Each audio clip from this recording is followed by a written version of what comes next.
to work today, so we're going to move straight into final action on House Bill 2583 and ask the revisor to give us an overview.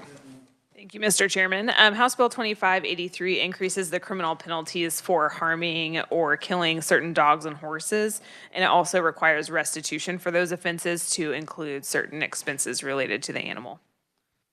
Committee, any questions for Natalie? Do we have any amendments as it relates to this bill? Representative Schlingensiepen. I have an amendment to insert on page 5, line 19, the words replacement costs shall include but not be limited to training costs, personnel expenses, and costs associated with boarding the animal during training. All right, and we have that on its way to everybody. All right, we'll just wait 1 second, make sure everybody gets eyes on that. You want to go ahead and move that amendment while we're waiting? I'll move that amendment. Do we have a second? Representative Carmichael seconds. We will go into discussion momentarily.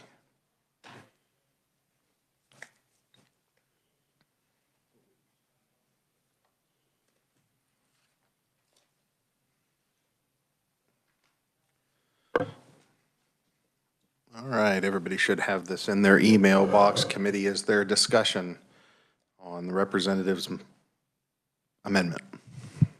Representative Carmichael. Thank you, Mr. Chair. I may have failed to properly hear my colleague, but I think that the balloon amendment includes not only training costs, but also personnel expenses, as well as costs associated with boarding the animal.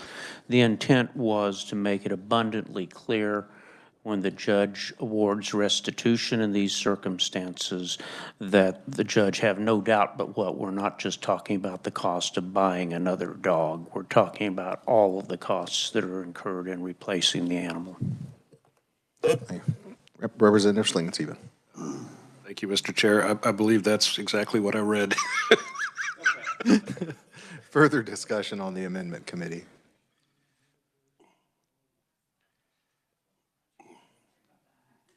All right, seeing no further discussion, Representative Schlingensiepen, you may close. I move the amendment. What's the word? Very good. You just say I close. I close. There you go. Thank you. All those in favor of Representative Schlingensiepen's amendment say aye. Aye. Opposed, no. The ayes have it. Those wishing to be recorded as an aye vote, Representative Schlingensiepen, Representative Martinez, and Representative Carmichael. Very good. Additional amendments, committee. Representative Carmichael. Thank you, Mr. Chair. I have an amendment that restores the status quo, if you will, to the penalty as it relates to assistance dogs. And perhaps if we could distribute that, then we'll see if I can get a second, and then I'll try to explain my reasoning. Very good. We'll get that disseminated.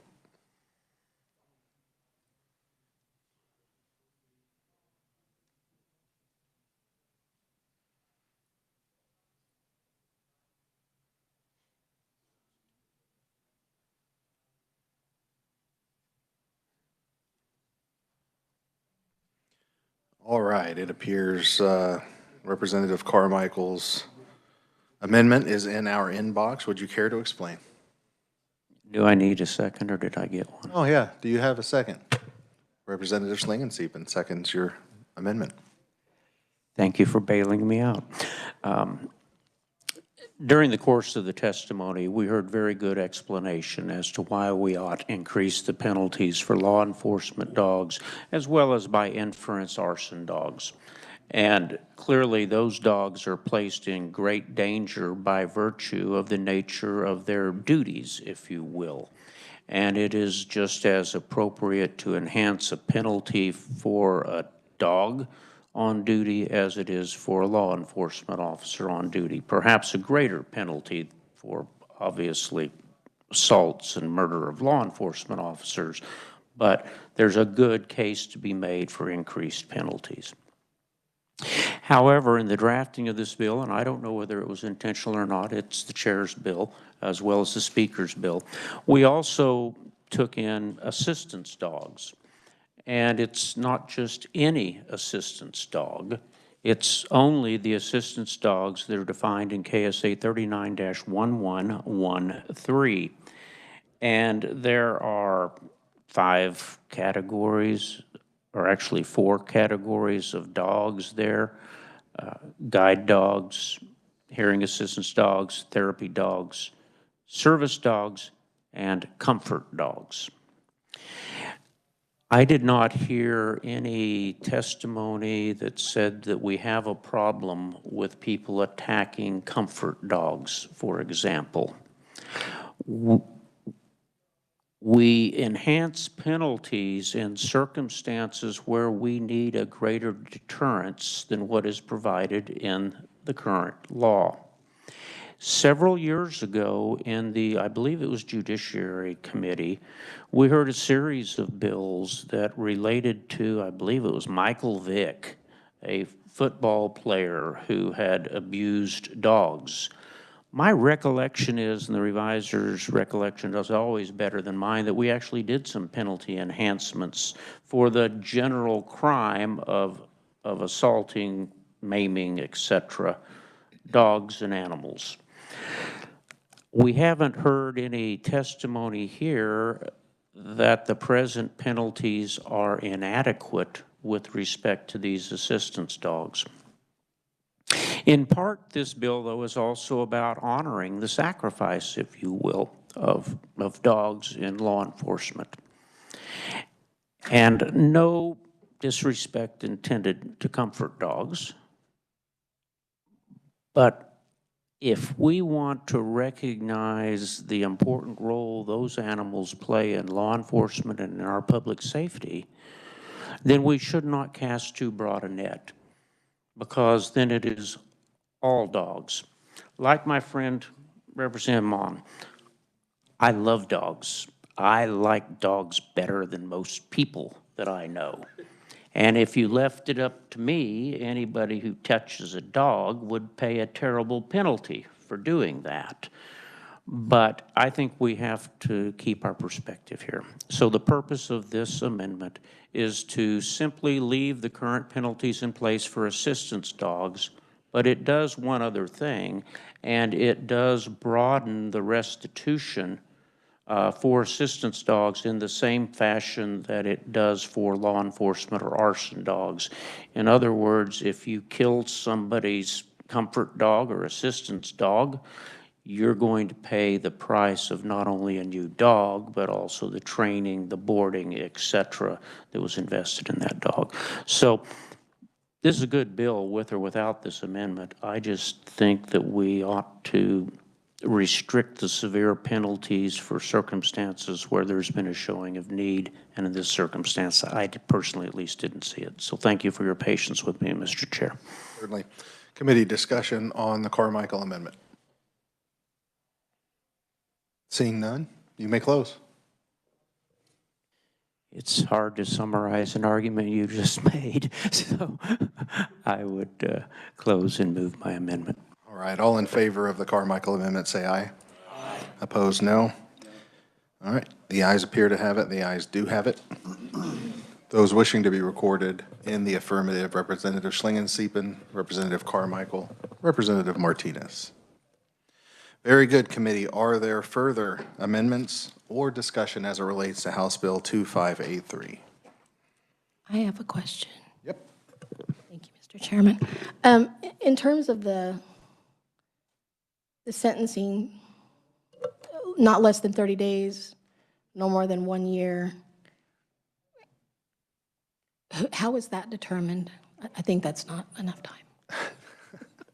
So, and Natalie, please correct me if I'm wrong, but those are the minimum sentences that exist. So by raising the felony, depending on where you're at on the grid, will also determine whether you can serve even more time. So if you have any past criminal history. But there are in this legislation some very specific minimums that don't necessarily allow for a downward departure and actually require incarceration. Is that a correct assumption, Natalie?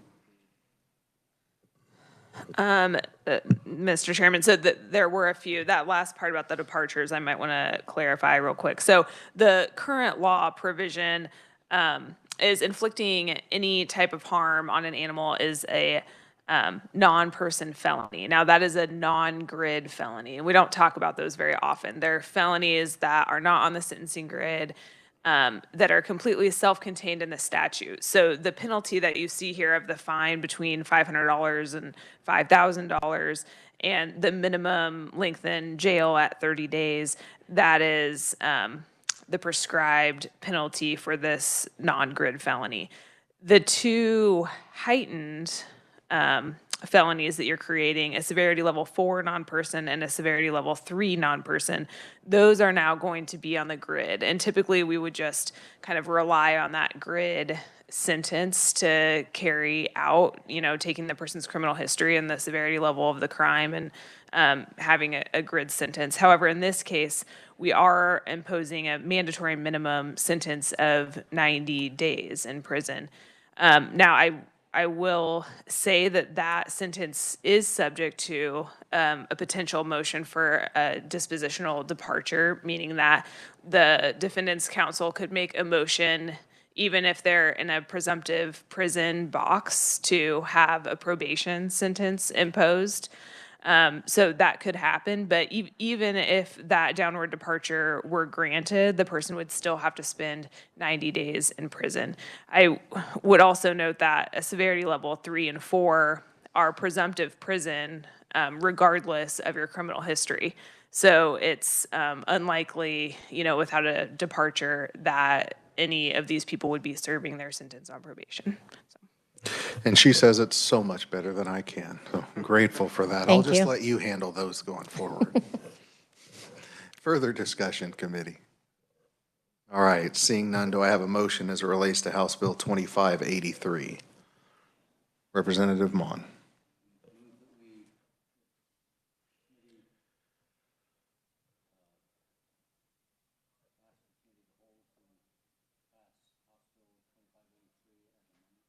Favorably? Very good. Second by Representative Schlingensieben. All those in favor say aye. Nope, discussion? Further discussion? Yes, go right ahead. Representative Carmichael. It is never a good idea to vote against the chairman's bill, and it's an even worse idea to vote against the speaker's bill. I intend to vote aye. Thank